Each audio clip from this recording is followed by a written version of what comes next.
Boardroom, Chapter 34, Part 1, 1491 BC, Moses. "Pops is coming," the sentry said. "What? No, can't be. We haven't seen him for 100 years, Josiah said. "Well, look for yourself. His ship, Glory, just docked." The brilliant glow of the father's ship made the massive port area of Saturn shimmer in the early morning sun. A crowd of cherubims and seraphims formed at the gates that secured the port area from would-be Evil Inc. terrorists. The father's ship now docked and was placed under full guard. A covey of smaller ships always accompanied Glory 1 to fend off any would-be attackers. All good Corps members knew their leader and creator could pop up anywhere he wanted at any time, but they also knew of his plan for style. The accommodation on Saturn were reasonably good, but they were certainly not fit for the father himself. When such was the case, Pops would bring his own accommodations. Likewise, the angels would use smaller ships as command ports around the Earth. They would generally stay out of sight of humans, but occasionally one would slip up and be spotted. Evil Inc. would use the heat from their directional rockets to make designs on the ground, sometimes in a field. Once they even wrote a message to humans, but Pops nixed that. Designs were fine, but no decipherable messages would be allowed. As the Almighty exited Glory 1, he was mobbed by the angels. They were so very glad to see him. They lined up to shake his hand and get his autograph. The new angels were also there. They were desperate to report something positive. Good Corps was losing the battle on Earth, and the whole universe could see it happening. There were more defectors to Evil Inc. every day heading off to Jupiter. After 2348 BC, millions left for Jupiter in a mass exodus. Then, as the human contingent on the side of Good Corps slowly multiplied, membership picked up. But now, with progress slowing on Earth, the defections were on the rise again. The newsboys of Good Corps were ecstatic when they saw Pop's ship land on Saturn. They would spin his visit into some positive story. It could boost morale, something Good Corps desperately needed. As Pops exited the ship, he shook hands with the first few angels, but then realized it would be an endless task. "Thank you all for being here and all your efforts and assistance on my behalf, but I must get to their headquarters as there is still a great amount of work to be done. I will address you all at the supper hour." With that, he walked briskly toward the headquarters a mile away. As he entered the foyer of the headquarters, he was confronted by armed guards bearing drawn swords. They proceeded to pat him down as they would any other visitor. Pietro, chief of security, rushed up and ordered, "Stand down." "But, sir," the guards protested. "Stand down. That is an order. You've just dishonored our king." The two guards fell to the floor and begged forgiveness, but the king of the universe took each by the hand and raised both to their feet. Each felt an electric warmth they had never experienced. "They were just doing their jobs, Pietro," Pop said. "But, sir, let them do their work, Pietro. They must, or our friends will overtake us. We can't have that, can we?" Pietro stared at the floor, thinking, as many did, this war was already lost. His white uniform now clashed with his red, embarrassed face.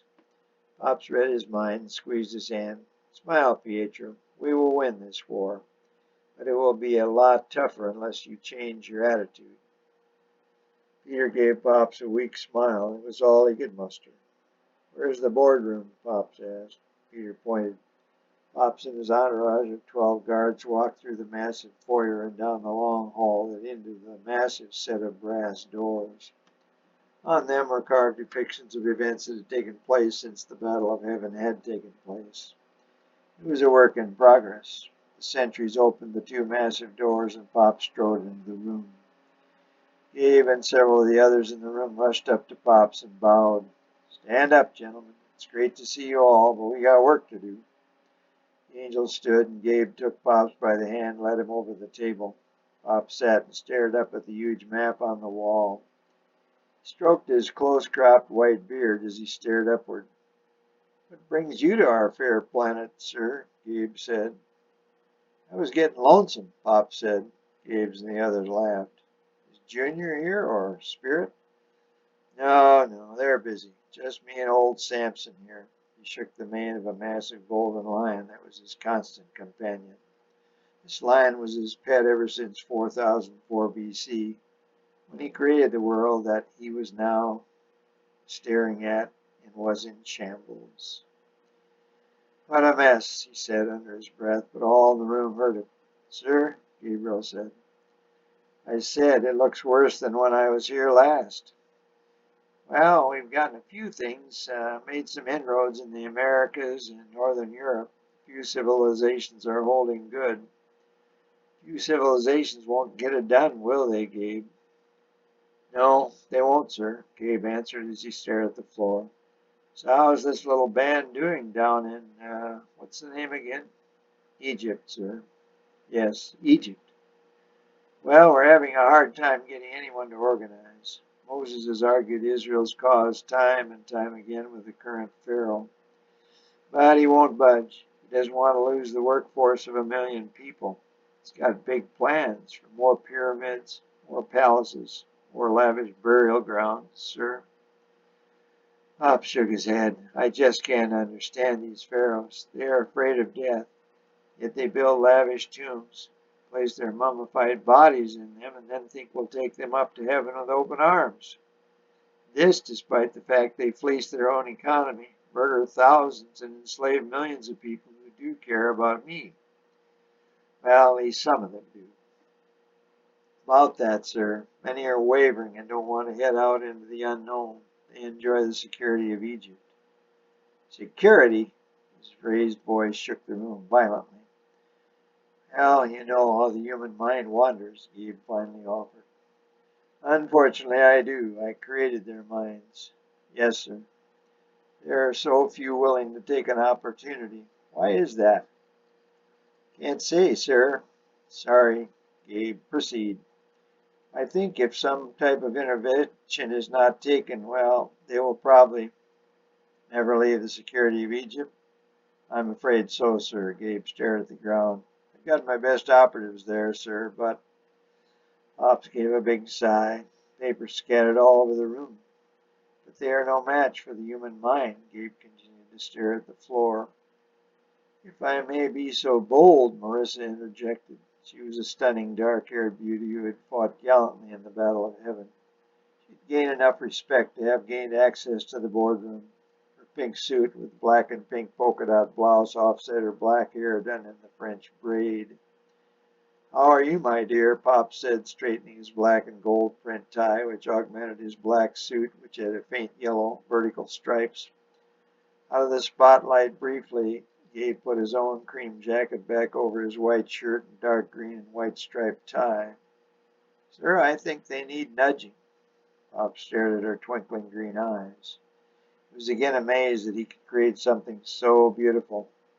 How do you propose we nudge them? Well, how about if we make Pharaoh a little uncomfortable, say turn his water sour? Pop sat down in one of the big chairs at the head of the table. Maybe the only way to get them out. I'll go talk to Moses right away, Marissa said, turning to leave. No, I'll have to do it. This nudging may get ugly, and I alone am responsible for what may happen. I can do it, sir, Marissa pleaded. I'll take... No, it's my problem. I'll have to fix it, Marissa. Would you kindly escort me to Moses' house? I would be honored, sir. The two walked arm in arm out of the door of the boardroom. I think there's something going on there, Spacia whispered to her fellow angel. Gabe overheard her. Don't even think. Our Father's perfect in every way. He just struggles to find perfection in us. Idle gossip will not be tolerated here or anywhere else on this planet. Is that understood? Yes, sir, Spacia said meekly, but her suspicions remained. In reality, it was she who wanted to ride in Glory One. Let's get to our posts. We've got a big day ahead, Gabe ordered. Pops and Glory One had landed south of Alexandria, and the two, Pops and Marissa, soon arrived on foot to Moses' abode near the palace of the Pharaoh. Moses, can you hear me? Moses rubbed the sleep from his eyes, saw a man and woman staring at him. They were standing at the foot of his bed. The dark-haired woman was holding an oil lamp. yielding a dim light in the room. Moses squinted up at the couple. He did not recognize the woman, but he immediately recognized the golden-eyed man as the same person he had seen years earlier at a burning bush somewhere out in the nearby desert. Moses immediately fell prostrate on the floor of his room before the two. Dear Father, I praise you and thank you for all you. Felt a firm hand on his shoulder. Get up, Moses. There will be time for praise later. We have urgent work to do. Yes, sir. Pop sat down with Moses by the now weakened fire. Zipporah, Moses' wife, was asleep next to him on the bed, but her breathing remained steady and she did not stir. Pops began to outline his plan, triggered by Marissa, for nudging Israel. When he got to the 10th plague and the need for the Israelites to put blood on the doorpost to prevent the death of their own firstborn, Marissa's jaw dropped. She attempted to protest. Moses also gave Pops a questioning look. Pops, of course, read their minds and answered their unasked question. I hope we don't get to the 10th plague or any of them, but unfortunately all my created beings, angels, humans, all of them understand completely only when death is involved. It happened at the Battle of Heaven with my dear son Cain, and in 2348, his voice broke. I hope against all hope that I am wrong and these things won't happen here over the next 10 days. Moses suspected, and Marissa knew with certainty that he was never wrong. She protested anyway. Sir, there's got to be some other way.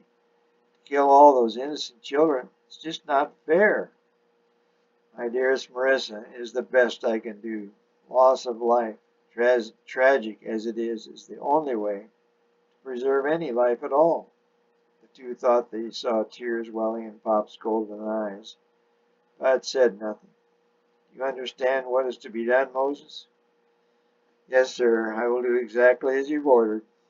Good. You'll be rewarded, Moses. Pops turned and took Marissa's now trembling hand and led her back to Glory One. As it ascended out of the wheat field, it left a huge and perfect crop circle bisected by a cross and flanked by two others. Once the near silent roar of Glory One's engines faded, Moses eased back into bed and wrapped his arms around Zipporah. She did not awaken. Despite being exhausted, Moses could not rejoin his wife in dreamland. The next 10 days went as planned. Moses orchestrated plague after plague on the Pharaoh and his homeland. Each day the Pharaoh told Moses to prepare his 1 million strong Hebrew slaves to pack up and leave. And every following morning the 500 horse cavalry would appear at the tent city of Israel on the banks of the Red Sea, informing Moses that Pharaoh had rescinded his order, and Israel was not going anywhere. There was always mumbling and groaning, but each day 1 million would trudge off to work. And each day at precisely 1 p.m. Moses would trudge out to another venue and disrupt the entire country with another horrific plague. Moses had announced the plague for the 10th day, and despite all the devastation of the past 9 days, not one soul in the entire country believed Pops would or could do what he said he would, save one, Moses. Not even the angels of Good Core on Saturn or Evil Inc. on Jupiter believed he would do such a thing. Moses was the only one who heard the plan firsthand, and he knew it would happen. As much as Pops anguished over the steps that had to be taken to preserve life, he was more than gratified that there was always one soul who believed in him and his efforts to preserve the universe in order for all life to continue to exist harmoniously. There was always at least one: Gabe, Seth, Noah, Abraham, and now his temperamental yet beloved Moses. The 10th morning came, and the eerie scream of grief-stricken parents reverberated through the whole solar system. It tore right through Pop's heart, but he knew his plan would work. It was the only way to get Evil Inc.'s attention. Pharaoh himself rode out with cavalry and watched as 1 million people quickly packed their tents and belongings. He even ordered his soldiers to assist them. By 10 a.m. the caravan was headed north along the bank of the Red Sea.